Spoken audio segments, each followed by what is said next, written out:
Yung totoong issue rito, flood control at ghost projects. Kaya nakikiusap po ako sa ICI, sa Ombudsman, sa DPWH. Kasuhan niya yung mga malalaking tao. Yung sangkot sa flood control. Yung sangkot dito sa mga ghost projects.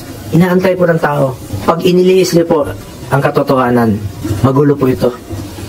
Isa po itong lumang tugtugin mula sa lumang script. Recycled na po yung mga issue. Pilit binubuhay para lang pinturahan po ako ng maitim para siya po ang magmukhang maputi. Paulit-ulit yung ganun linya niya, no?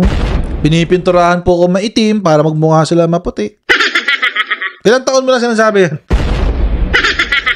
Tuwing eleksyon, sinasabi niya yan. Pag may ganitong mga issue, sinasabi niya yan. So, sinong totoong may script? Last week, sinabi mo rin yan. Tapos, ito, sasabihin mo na naman. So, sinong totoong may script? Diba ikaw?